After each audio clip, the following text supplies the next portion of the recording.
2024च्या लोकसभा निवडणुका आलेल्या आहेत जवळ. ते काही लोक बसलेले आहेत, त्यांना विचारा त्यांचं मत काय. नमस्कार साहेब. नमस्कार. नाव काय तुमचं? प्रवीण महादेव लोळसुरे. बर. 2024च्या निवडणुका आलेल्या आहेत. 7 तारखेला तुमचं मत कोणाला असणार? मोदीला. हात कणंगले उमेदवार कोण तुमचा? धैर्यशील माने. कारण काय हो? मोदीसाठी धैर्यशील माने. तुमचं मत काय? आमचं मत मोदीला मत देणार. मोदीला मत आहे. होय. काय काय केलं तुमच्यासाठी? सगळं वर्णन केलं. सगळं रस्ते चांगले केल्यात. सुधारणा भरपूर केल्यात. तुमचं नाव काय? Uncle coupe. बर.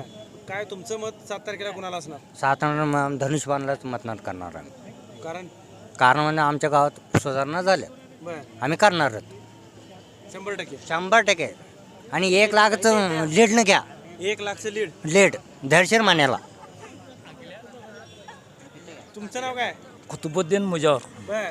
काय तुमचं मत? काय नाही, ओनली धैर्यशील माने. ओंडे दर्शी माने. कारण काय? ते त्यांची प्रगती आहे आणि देशामध्ये म्हणजे आपल्या शिरोळ तालुक्यामध्ये काय प्रगती केल्यात त्यांनी चांगले केल्यात. कोण वाईट म्हणतोय, कोण चांगलं म्हणतोय, तरी देखील धैर्यशील माने साहेब. नरेंद्र मोदी अनेकदा पंतप्रधान होणार. बर. धैर्यशील माने. दर्शी माने हातकडे हां येणार. किती 1,05,000 मतांनी येणार.